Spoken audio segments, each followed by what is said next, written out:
नमस्कार बंधु माने जीवन केतबेले एमिति किसी समय आसे जेतेबेले आमको लगे कि आम जीवन में किसी ठीक होना चेष्टा करुछु किंतु सफलता मिलूना स्वप्न देखुछु किंतु सेगुड़िक पूरण होना अन्य मानक आगक बढ़िया देखि आम निजक पछरे पड़ जाइछु भावुछु किंतु मन रखंतु जीवन में धीरे चलवा असफलता नुहे चलवा बंद करदे ही प्रकृत असफलता। आज मु आपण मानक सहित एमिति किछि 5टी कथा कहबी जहाँ जीवन कठिन समय आपण को आगक बढ़िवार साहस दे पारे। ता पूर्व आपण को अनुरोध करी जदि चैनल को सब्सक्राइब करना तेरे चैनल को सब्सक्राइब कर दिंतु एवं बेल आइकन को प्रेस कर दिंतु जहाँ फल कि मुझे किसी नुआ नुआ मोटिवेशनल वीडियो यही चैनल ले अपलोड कले आपण मानक पाखु नोटिफिकेशन चली जीवो एवं आपण से वीडियो को देखि शिखि पारिबे। वीडियोटी को शेष पर्यंत देखंतु आ वीडियोटी भल लागिले लाइक शेयर कमेंट करिया पे आदौ भूलिबे नहीं। तेबे चलंतु डेरी न करे स्टार्ट करिबा। प्रथम कथा निज जीवन को अन्य मानक सहित तुलना करंतु नहीं। आमर सबुठार बड़ भूल कौन आमे जीवन आरंभ को अन्य मानक सफलता सहित तुलना करूँ। कहीं 20 वर्ष सफल हेले, कहीं 25 वर्ष चाकरी पाइले, कहीं व्यवसाय आगक बढ़िले तांको देखि आमे भाबू कि मु काहींकी पारुना। किंतु मन रखंतु प्रत्येक मनुष्यर यात्रा होची अलगा। कहार सूर्योदय सकाळ 6टारे हुए आउ कहार सूर्योदय सकाळ 9टारे किंतु दुई जनक जीवनर सूर्य उठे तेणु अन्य को देखि निजको छोट बोली भावंतु नहीं। निज सहित निजर प्रतियोगिता करंतु। गतकाली आपण जोउठी थिले आज ताठारु गोटे पाद निश्चय आगु जातु से ही प्रकृत प्रगति आको ही कहबा आमे लाइफ डेवलपमेंट। द्वितीय कथा विफलता को भय करंतु नहीं।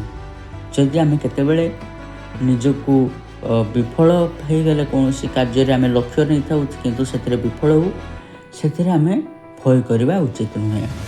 विफलता आसिले अनेक लोक चेष्टा करने बंद कर दियंती किंतु विफलता आपण शत्रु नुहे। विफलता होउछि गोटे शिक्षक। सेथिपाई तो कथारे अछि failure is the pillar of success. आपण केउठी भूल कले कौन परिवर्तन करवा दरकार केउ रास्ता आपण पई ठीक नुहे विफलता एसबू आपण को शिखाई दिए। सेठी आमर प्रकृत शिक्षा। गोटे परीक्षा रे कम मार्क रखिबा मिलगला बोली जीवन शेष नुहे। गोटे चाकरी मिलला नहीं बोली भविष्य शेष नुहे। गोटे चेष्टा विफल हैला बोली स्वप्न शेष नुहे। पड़ी जीवा समस्या नुहे। पड़ी जाई उठिबा को मना करदेबा ही समस्या। तेणु विफलता को देखि कहंतु मु हारी नहीं, मु केवल आउ गोटे उपाय शिखिली। 3 नंबर कथा छोट छोट पदक्षेप को गुरुत्व दियंतु। आमे समस्ते बड़ सफलता चाहूँ किंतु बड़ सफलता गोटे दिन रे केबे तैयारी हुए नहीं। प्रतिदिन छोट छोट शिक्षा मिसी गोटे बड़ परिणाम तैयारी करे। आज 30 मिनिट पढ़िले हुए तो आपण को लागिबो एथिरे कौन हबो किंतु सही 30 मिनिट जदि प्रतिदिन करती तेबे मास वर्ष पर ताहार प्रभाव निश्चय देखा। गोटे गछ गोटे दिन रे बड़ हुए नहीं, प्रतिदिन टिके टिके बढ़ी थाए।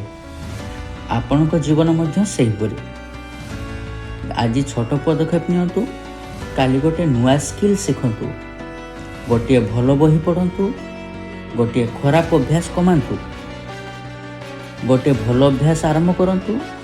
छोट परिवर्तन ही दिने गोटे बड़ परिवर्तन आने। तेणु जीवन होची परिवर्तनमुखी। आमे सब बेले भल दिग आड़ को परिवर्तन करने पई चेष्टा करिबा। 4 नंबर कथा समस्त को खुशी रखिया पई केबे चेष्टा करंतु नहीं। आपण भाबुथिबो अन्य मान को खुशी कले आपण खुशी रे रहिबे किंतु एसबू होची भूल। जीवन में आपण जहाँ करंतु ना कहीं କେହି ନା କେହି ଆପଣଙ୍କୁ ସମାଲୋଚନା ନିଶ୍ଚୟ କରିବେ। ଆପଣ ଚୁପ୍ ରହିଲେ କହିବେ କିଛି କରୁନାହିଁ। ଆପଣ ଚେଷ୍ଟା କଲେ କହିବେ ଏହା ପାରିବ ନାହିଁ। ଆପଣ ସଫଳ ହେଲେ ମଧ୍ୟ କେହି କେହି କହିବେ ଭାଗ୍ୟ ଯୋଗୁଁ ହେଲା, ଏଟା ତାଙ୍କର ଭାଗ୍ୟ ସାଥ ଦେଲା। ତେଣୁ ସମସ୍ତଙ୍କ ମତକୁ ନିଜ ଜୀବନର ଦିଗ୍ଦର୍ଶକ ବୋଲି ଭାବନ୍ତୁ ନାହିଁ। ଯେଉଁ ସମାଲୋଚନା ଆପଣଙ୍କୁ ଉନ୍ନତ କରେ ତାହାକୁ ଗ୍ରହଣ କରନ୍ତୁ। ଯେଉଁମାନେ ଆପଣଙ୍କୁ ମୋଟିଭେଟ୍ କରନ୍ତି ସେମାନଙ୍କୁ ଏକ୍ସେପ୍ଟ କରନ୍ତୁ। କିନ୍ତୁ ଯେଉଁ କଥା କେବଳ ଆପଣଙ୍କ ମନୋଭାବ ଭାଙ୍ଗି ଦିଏ ତାହାକୁ ନିଜ ମନରେ କେବେ ଜାଗା ଦିଅନ୍ତୁ ନାହିଁ। ଆପଣଙ୍କ ଜୀବନର ଦାୟିତ୍ୱ ଆପଣଙ୍କର। ତେଣୁ ନିଜ ଲକ୍ଷ୍ୟକୁ ଜାଣନ୍ତୁ, ନିଜ ମୂଲ୍ୟବୋଧକୁ ଜାଣନ୍ତୁ ଏବଂ ସଠିକ୍ ରାସ୍ତାରେ ଚାଲନ୍ତୁ। ଅନ୍ୟମାନଙ୍କ ସମାଲୋଚନାକୁ କେବେ ଗୁରୁତ୍ୱ ଦିଅନ୍ତୁ ନାହିଁ। 5 ନମ୍ବର କଥା, ନିଜ ଉପରେ ବିଶ୍ୱାସ ରଖନ୍ତୁ। ଏହା ହେଉଛି ସବୁଠାରୁ ବଡ଼ କଥା। ଦୁନିଆ ଆପଣଙ୍କୁ ବିଶ୍ୱାସ କରିବା ପୂର୍ବରୁ ଆପଣଙ୍କୁ ନିଜକୁ ପ୍ରଥମେ ବିଶ୍ୱାସ କରିବାକୁ ପଡ଼ିବ। ହୁଏତ ଯଦି ଆପଣଙ୍କ ପାଖରେ ବହୁତ ସୁବିଧା ନାହିଁ, ହୁଏତ ଆପଣଙ୍କ ପରିସ୍ଥିତି ବହୁତ କଠିନ, ହୁଏତ ଆପଣଙ୍କ ପାଖରେ ସମର୍ଥନ କମ୍, କିନ୍ତୁ ଏସବୁ ଆପଣଙ୍କ ଭବିଷ୍ୟତ ନିର୍ଣ୍ଣୟ କରେ। ଆପଣଙ୍କ ଚେଷ୍ଟା, ଧୈର୍ଯ୍ୟ ଏବଂ ନିଷ୍ପତ୍ତି ଆପଣଙ୍କ ଭବିଷ୍ୟତକୁ ବଦଳାଇ ଦେଇପାରେ। ନିଜକୁ ପ୍ରତିଦିନ କୁହନ୍ତୁ, ମୁଁ ଶିଖିପାରିବି। I can learn. ମୁଁ ନିଜକୁ ଉନ୍ନତି କରିପାରିବି। I can develop my self. ମୁଁ ଆଜିଠାରୁ ଭଲ ହେବାକୁ ଚେଷ୍ଟା କରିବି। I will be try to B better. ମନେ ରଖନ୍ତୁ, ଆପଣଙ୍କ ବର୍ତ୍ତମାନ ଆପଣଙ୍କର ପୁରା କାହାଣୀ ନୁହେଁ। ଆପଣଙ୍କ କାହାଣୀ ଏବେ ମଧ୍ୟ ଲେଖାଯାଉଛି। ତେଣୁ ବନ୍ଧୁମାନେ, ଆଜିଠାରୁ ଏହି 5ଟି କଥାକୁ ମନେ ରଖନ୍ତୁ। ପ୍ରଥମ କଥା ହେଉଛି, ଅନ୍ୟମାନଙ୍କ ସହିତ କେବେ ନିଜକୁ ତୁଳନା କରିବା ପାଇଁ ଚେଷ୍ଟା କରନ୍ତୁ ନାହିଁ। ସମସ୍ତଙ୍କ ଦାୟିତ୍ୱ ଅଲଗା ଅଲଗା। ଦ୍ୱିତୀୟ, ବିଫଳତାକୁ କେବେ ଭୟ କରନ୍ତୁ ନାହିଁ।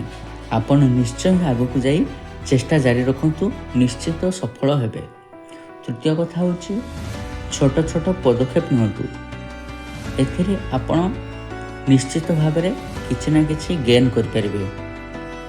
ଚତୁର୍ଥ କଥା, ସମସ୍ତଙ୍କୁ ଖୁସି କରିବା ପାଇଁ ଚେଷ୍ଟା କରନ୍ତୁ ନାହିଁ। ଅନ୍ୟମାନେ ତାଙ୍କର କାର୍ଯ୍ୟ ହେଲା ସେମାନେ ଆପଣମାନଙ୍କୁ ସମାଲୋଚନା କରିବେ, ତେଣୁ ସେସବୁକୁ ଗୁରୁତ୍ୱ ଦିଅନ୍ତୁ ନାହିଁ। ପଞ୍ଚମ କଥା ହେଲା, ସବୁଠାରୁ ଅଧିକ କେବଳ ନିଜ ଉପରେ ବିଶ୍ୱାସ ରଖନ୍ତୁ। ଆପଣ ନିଶ୍ଚିତ ପାରିବେ ବୋଲି କୁହନ୍ତୁ। ଆପଣ କେବେ ନିଜ ମନୋବଳକୁ ଭାଙ୍ଗି ଦିଅନ୍ତୁ ନାହିଁ।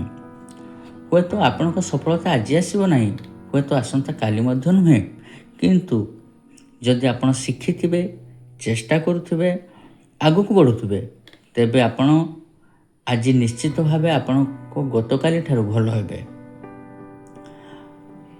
ଆଉ ମନେ ରଖନ୍ତୁ, ଜୀବନ ବଦଳିବା ପାଇଁ ସବୁବେଳେ ବଡ଼ ସୁଯୋଗ ଦରକାର ନାହିଁ।